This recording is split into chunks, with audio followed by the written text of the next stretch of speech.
अल्लाह के रसूल सल्लल्लाहु ताला अलैहि वसल्लम ने मुआशरती अखलाक जो बयान किए हैं वह आज जरूर सुनो और दूसरों तक पहुंचाओ। सोसाइटी में रहने के लिए कौन से अखलाक चाहिए?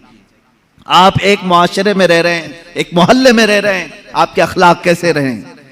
रसूल करीम सल्लल्लाहु ताला अलैहि वसल्लम की तालीमात जब पढ़ो, अल्लाह अल्लाह, मेरे आका फरमाते हैं मेरी उम्मत में से वो ईमान वाला है ही नहीं कि रात को खाना पेट भर कर खा के सोया हो और उसका पड़ोसी भूखा सो रहा हो। उसके पड़ोसी के घर में अगर खाना नहीं था और तुम्हारे घर में खाना पका था तो तुमको अल्लाह के नबी सल्लल्लाहु अलैहि वसल्लम ने फरमाया अभी तुम ईमान के दर्जे को पहुंचे नहीं। यह है मुआशरती अखलाक, सोसाइटी के अखलाक कि जिस जगह तुम रह रहे हो अपने साथ दूसरों की फिक्र रखना। मैं खा रहा हूं तो मेरे बगल वाले का क्या हाल है, अगर वो लोग भी अच्छे हैं तो तुम भी अच्छे खाओ। आपके घर के अगल बगल पड़ोस में सारे लोग अच्छी चीजें खा रहे हैं तो तुम भी खाओ। यहां तक कि हुजूर अकरम सल्लल्लाहु अलैहि वसल्लम ने फरमाया जब तुम सालन बनाया करो तो पानी ज्यादा डाल लो।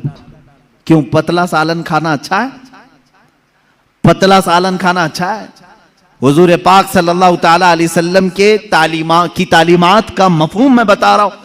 फरमाते हैं कि तुम जब सालन बनाया करो तो थोड़ा शोरबे में पानी ज्यादा कर लो ताकि तुम्हारे पड़ोसियों को भी थोड़ा उसमें दे सको। और अगर कोई गाढ़ा सालन ही दे सकता है तो दे दे। ये उसके लिए फरमाया गया जो बहुत ही गरीब है और कभी सालन पका रहा है।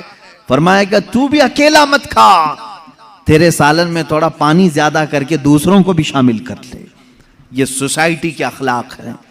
ये सारी चीजें क्या आज हम में से उठ नहीं गई? हमारे यहाँ कितने बीमार पड़े होंगे, हम में से कोई उनको देखने नहीं जाता। इयादत कई सुन्नतें खत्म कर दी लोगों ने, और खास तौर पर शहरी जिंदगी ऐसी हो गई है। मैंने देखा है शहरों की जिंदगी ऐसी है कि सेल्फिश हो गए लोग, किसी दूसरे की उन्हें परवाह नहीं, फिक्र नहीं, और दूसरों के सिलसिले में सिर्फ अपने घर में बैठ करके डिस्कस करते रहना, बातें बनाते रहना, उनकी गीबत करना, उनके घर में आने जाने वालों पर नजर रखना। यही अखलाक है सोसाइटी में रहने के।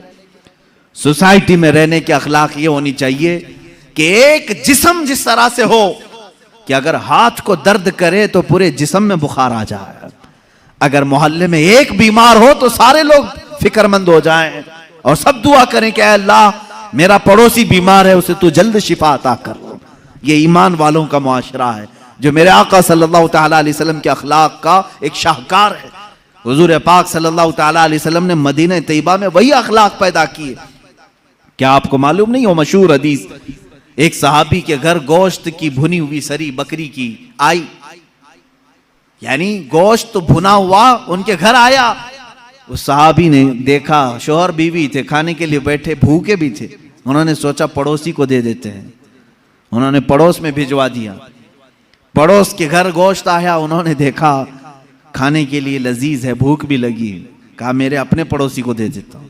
उन्होंने तीसरे को दे दिया, तीसरे ने चौथे को दे दिया, चौथे ने पांचवें को दे दिया। हर एक के पास ये अखलाक है। यहां तक के हदीस में है वो बकरी का भुना हुआ गोश्त घूमते घूमते फिर उसी पहले सहाबी के घर आ गया, जहां से वो गया था वहीं आ गया। इसका मतलब है कि मदीने में हुजूर पाक सल्लल्लाहु ताला अलैहि वसल्लम ने आला किस्म के इंसानों की सोसाइटी बनाई थी जो एक दूसरे पर अपनी जान वारफ्ता करते थे।